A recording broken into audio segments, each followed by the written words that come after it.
Senator Paterson has the call. Thank you, Chair. I have some questions about the OzAsia Festival in Adelaide. Are the relevant officials available? Senator, I'm not sure how much we'll be able to help you, but we'll see what we can do. Thank you. It's obviously not a festival we run. No, but the festival does appear to, at least based on its website, receive Australian government funding in two respects.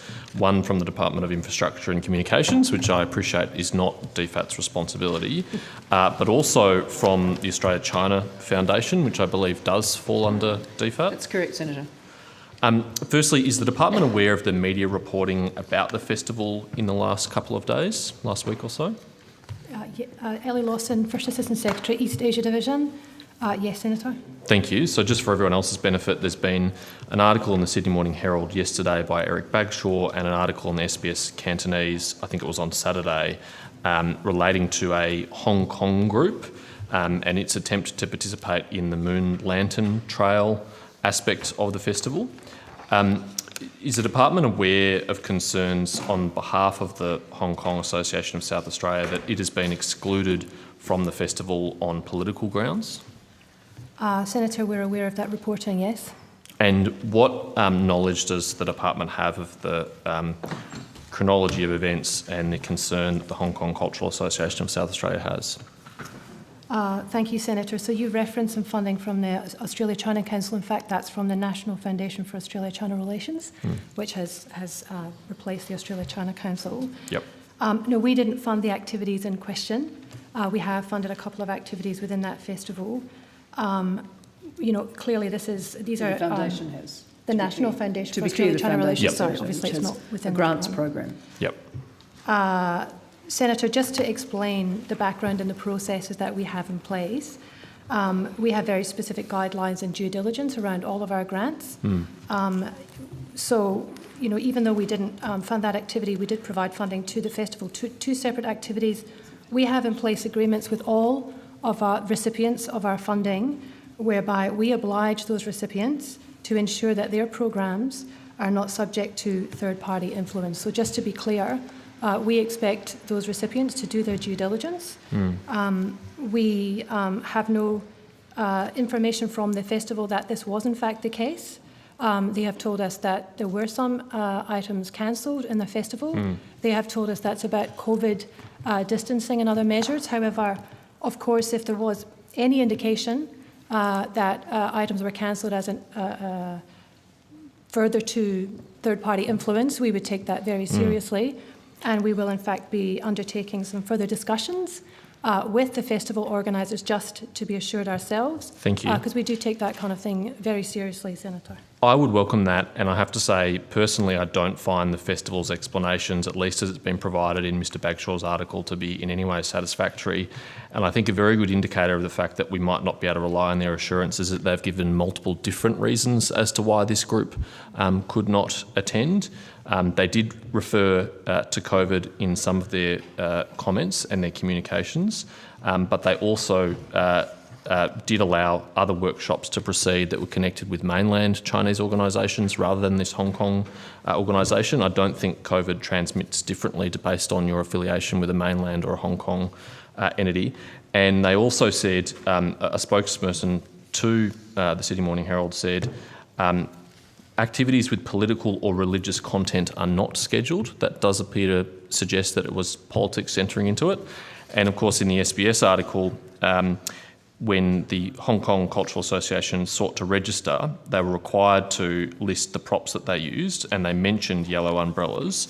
They received a reply asking them to elaborate on what the purpose of the yellow umbrellas were.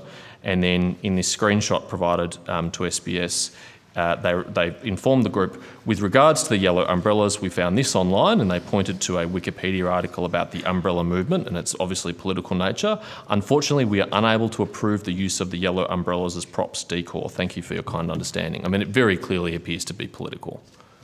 So, Senator, as I said, we would take any such allegations very seriously. Such questions will need to be answered by the festival organisers themselves, but we do intend to just look into it a bit further, because we would take that quite seriously. Thank you, I appreciate that. And let me be clear, Senator, from the perspective of the government, that any political interference or censorship in art and cultural events is unacceptable. And I have encouraged the department to contact the organisers of the festival to express that view, as well as to do the follow-up that Ms Lawson has referred to, and frankly to seek assurances that interference and censorship would not be allowed. It's not a festival with which I'm familiar historically, but the government's position is very clear. Thank you, Minister. I really welcome that. What would the consequences be? Senator, I'm not going to speculate. I want to have the discussion. I want to see the discussion occur first. All right, but within the agreements, is there a capacity to seek the return of funding? So, Senator, the funding is directed to 2 activities which have occurred and which have taken place. Our funding was not related to this activity at all in any way. Right. It was directed to 2 other activities in the festival. Yeah. Thank you, Chair. Just two final issues on this.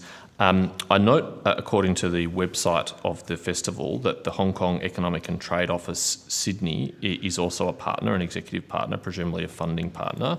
That is effectively now a Chinese government entity since the passage of the National Security Law. And in addition to that, it appears that the Confucius Institute at Adelaide University is also a partner, potentially a financial one. Would it be of concern to the government if foreign government-sourced funding was implicated in this apparent censorship? So, Senator, as I said earlier, we have very strict requirements with our own funding agreements that there should not be third-party influence in those events and activities. So we rely on those entities to do their due diligence to make sure that all the funding is appropriate and that there is no undue influence. Because if that were able to be demonstrated, it would not just be an issue of the curtailment of the free speech rights of Australians, but also potentially an issue of foreign interference. Well, Senator, where there is a question of foreign interference, we would work or listen to the advice from Department of Home Affairs. Yeah, thank you. And just finally, I would say, from my point of view, and I'd commend the government's consideration of this, if it can be demonstrated that there was any element of political censorship here, and if it's not possible, as Senator Abetz says, to seek the return of previously granted funding, that we should reconsider whether we ever fund a festival like this again.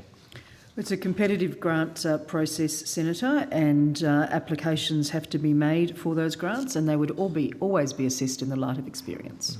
Thank you, Minister. Thank you.